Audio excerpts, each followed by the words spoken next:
Nursery rhymes. Some rhyme, some are trivial, and some are set to music. Some rhymes are for children and are specifically designed to teach them life lessons. For example, Mary Had a Little Lamb teaches us that love is given and received, whilst also introducing children to similes. However, it does not take long listening to a child innocently reciting rhymes to notice that many of these so-called children's rhymes have a much more sinister undercurrent than they initially appear.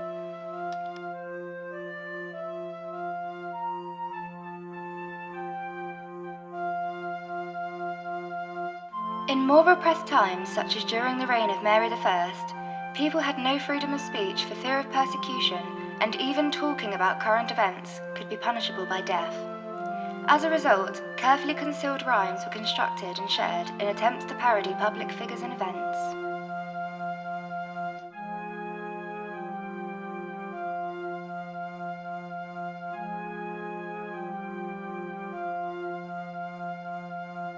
On February the 18th, 1516, a baby was born to the infamous Henry VIII and his then wife, Catherine of Aragon, at Greenwich Palace. None could have known that this bundle of joy, named Mary Tudor, would grow and contort into the malicious monarch known nowadays as Bloody Mary, referring to the nearly 300 Protestants she ordered burnt at the stake after refusing to give up their religion as queen.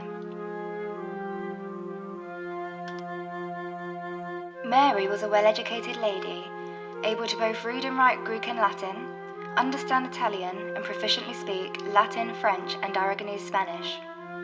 From the age of 3, Mary played the virginals, and proving musical, soon added the regals and lute to her ever-growing accomplishments. By the 1520s, Henry's notorious wandering eye had led him on his path to separate the Church of England from Rome, thus inviting Protestantism for the sole purpose of divorcing Catherine of Aragon, who had failed to produce a male heir. Aged 17, a statute is passed declaring Mary illegitimate in the spring of 1536, as the marriage between her parents was now void. The Act of Succession declared that the only heirs to the throne would be the children of Henry VIII and Anne Boleyn. In January 1534, Mary, now aged 18, was stripped of her princess title and moved to Hatfield to be a servant to her younger stepsister Elizabeth under orders of the king. Understandably, this angered Mary, especially as she refused to accept that Elizabeth's claim to the throne was any stronger than her own. Unfortunately for Elizabeth, Henry's second marriage did not last too long, and after beheading Anne, he married Jane Seymour and promptly declared Elizabeth illegitimate in order to make way in the line of succession for a male heir in 1536. After producing a male heir for the king, Jane Seymour died several weeks later from birthing complications. In 1542, the Succession of the Crown Act was passed, stating that upon Henry's death, the order of ascension to the throne should be first Edward, then Mary, and finally Elizabeth.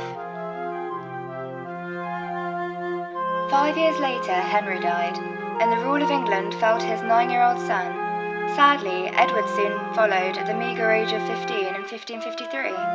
During this same year, Mary had been gathering support against the Duke of Northumberland, who intended to name his daughter-in-law, Lady Jane Grey, the Queen of England.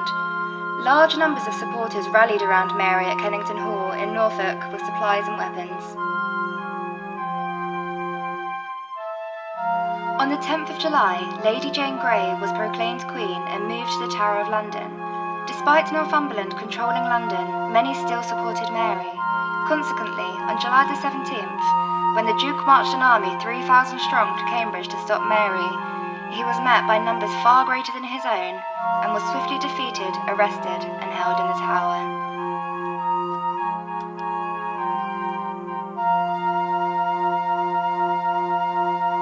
Upon her arrival back in London on the 3rd of August, Mary ordered the release of all her followers being held. The rooms were punctually refilled with the Duke and his followers as they awaited execution. 2 months later, on the 1st of October, Mary was crowned at Westminster Abbey, becoming the first true Queen of England in her own right. Soon after, in December, Elizabeth requests to leave court due to issues of religion and succession. Despite her minister's advice against this request due to the possibility of Elizabeth plotting to remove Mary from the throne, Mary grants the request and Elizabeth returns to Hatfield. Ever the committed Catholic, Mary reunited the English Church with Rome, and on January the 12th received a marriage embassy with a formal proposal from Philip of Spain. It was within the year of 1554's rebellion that Mary moved from simply reversing her father's anti-Catholic policies to actively persecuting Protestants.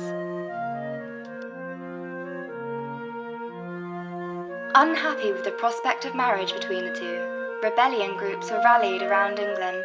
Sir James Croft led a group in Wales. Devon's rebels were led by Sir Peter Carew. The Duke of Suffolk rallied in Leicestershire, and Sir Thomas Wyatt led the rebellion in Kent. Unfortunately for the rebellion, only Wyatt was successful in that his was the only force that reached London, and the rebels were swiftly defeated and Wyatt taken to the Tower to await execution. On April 11th, Wyatt was executed for the rebellion against the Queen. Before his death, Wyatt claimed that Elizabeth, who had been summoned to court and held in the Tower for her own protection, had paid no part in the rebellion. Philip II of Spain arrived in Southampton to travel to Winchester on the 20th of July, and on the 25th, Philip and Mary were married at Winchester Cathedral. From simply quenching and punishing a rebellion to outright religious persecution, Mary banned all English translations of the Bible, typical of Protestantism, in 1555. Whilst Mary burned Protestant bishops at the stake for heresy, Elizabeth was finally released from the Tower. Was she really there for her own protection, or had she been there to be watched and ensure she were not plotting? In 1556, Mary appointed Cardinal Reginald Pole, the Archbishop of Canterbury, and burned Thomas Cranmer, the former Archbishop, at the stake for heresy.